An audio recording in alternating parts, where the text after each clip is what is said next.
Tai dabar aš pademonstruosiu, kaip padaryti iš to, kas papuola po ranka, labai puikiai veikiančias vatos pjaustymo staklės. Va, čianais aš jau paruošiau tokią kaip atramą. Pirmas dalykas, tai reikalinga kažkur tai lygi atrama. Tai vat karkasiniuose namuose ta atrama gali būti tiesiog statramstis. Va, matote? Statramstis bet kur, žodžiu, aš į durų nišą sumontavau, nes kadangi kiaurų sienų jau beveik nelikę, visur yra sudėta vata. Šiaip tai pagal situaciją, kur patogiausia ta vieta, ten ir galima pasidaryti, kaip čia pavadinti, tas tokias staklytės. Va, ar ties kažkokiu tai statramščių eilinių, ar ties durų statramščių, jokio skirtumo. Susimontuojam, imam medienos tašą, tiesiog kuris atitinka vatos storį. Va, tai čianais aš demonstruosiu visą šitą pjaustymą su 15 cm storio vata. Tai vat tašą aš taip pat paėmiau, čianais pritvirtinau 15 cm. Jeigu statramstis stovi nelygiai vertikaliai pagal gulščiuką, tai reikėtų šitą tašą tvirtinti pagal kampą. Va, tam, kad pjūviai atitiktų 90 laipsnių kampą. Toliau pagal situaciją ant tašo galima susižymėti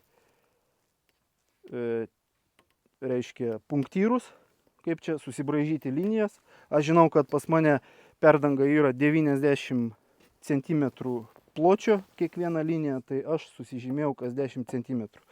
Galima kas 5 cm, kas 2 cm pagal konkrečią individualią situaciją. Va. Toliau čianais matot yra matmuo pažymėtas šito va kampo atžvilgių 30 laipsnių. Va, su bet kokiu kampu galima pasižymėti 30 laipsnių kampą. Šitas matmuo mums reikalingas tam, kad privesti reiškia, prie perdangos vatos lakštus. Va, jeigu horizonte vata prieina prie perdangos, reiškia, ir stogo pasvirimas yra 30 laipsnių, tai aišku šitas matmuo turėtų būti 60 laipsnių. Va. Suprantate? Tai vat su šitų matmeniu to jūs viską pamatysite. Va, toliau ką darom? Imam to pačio matmens kažkokią tai atraižą. Va, tą atraižą tvirtinam aukštyje pagal vatos ilgį. Va, nes gali būti tokių situacijų tolimesniai eigoj, kad reikės ir išilgai pjauti. Va, aš pasižymėjau 1,10 m. Tvirtinu šitą tašą ties savo matmeniu. Labai paprastai, stebuklų čia jokių nereikia.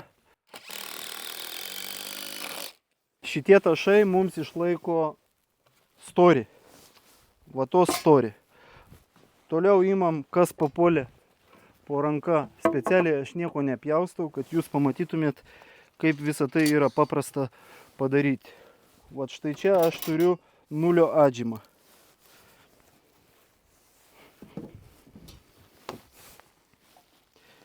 Tvirtinu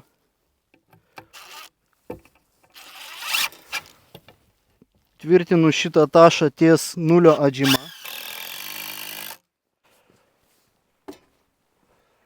Tada arba pagal kampą, arba pagal gulščiuką nustatau, kad šitas tašas, va būtent šitas, tiksliai sutaptų su mano statramščiu.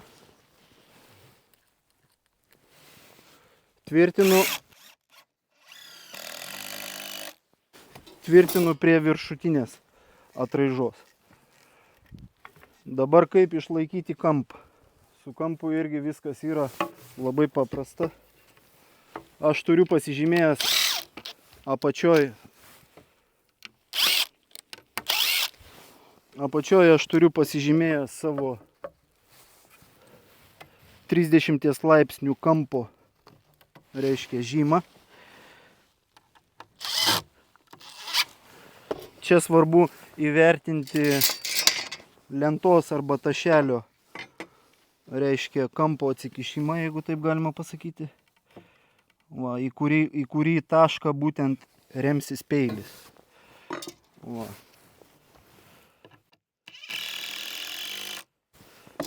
Pritvirtinu Dabar lygiai tą patį aš darau su gulšiuku ir su šita dalim. Va, štai.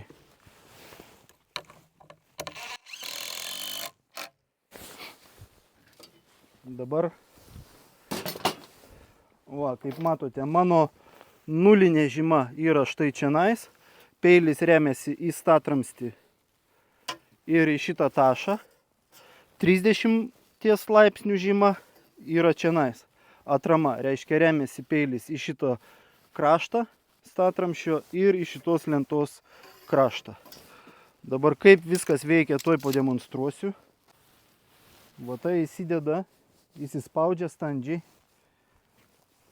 Kaip čianais, kad nesugadintų va tos. Va, dabar reikia, tarkim, įsivaizduokim, man reikia atpjauti 30 laipsnių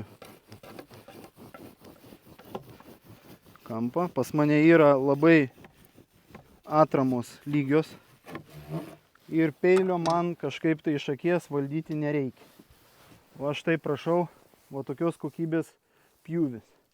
Va, jisai yra lygus 90 laipsnių ir jau kažkur tai, jeigu man reikia prieiti prie stogo pasvirimo, jeigu įsivaizduojat, aš minėjau, kad perdanga tai gali būti susijungianti tiesiai su stogo konstrukcija, tai jeigu stogas, kaip pavyzdį, yra 30 laipsnių pasvirimas, tai šitas kampas turės būti 60. Va. Dabar kas gaunasi toliau? Man atrodo, pjūvio kokybė yra labai aiški. Grįžtam prie matmenų 90 cm. Kam dar buvo ne visiškai aišku, tai va, improvizuotos staklės atrodo taip, iš atraižų, sužymėtos atžymos kas 10 cm, individualiai gali būti ir kas centimetras sužymėtos.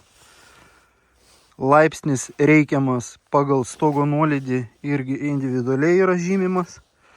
Va, ir atramos turi sutapti su, šita atrama turi sutapti su kampu tiksliai. Būtent su išoriniu kampu, va taip kaip čianais matote. Ir nulio laipsnių atžyma turi sutapti tiksliai su atrama, su statramščiu. Jeigu namas yra mūrinis ar kažkoks kitoks, tai pagal šitą principą tiesiog reikia daryti visą rėmą, kuris gali būti ir nešiojamas. O taip atrodo. Tiesiog iš atraižų padaryta ir svarbiausia užduotis yra, kad peilis turėtų atramas lygiems pjūviams.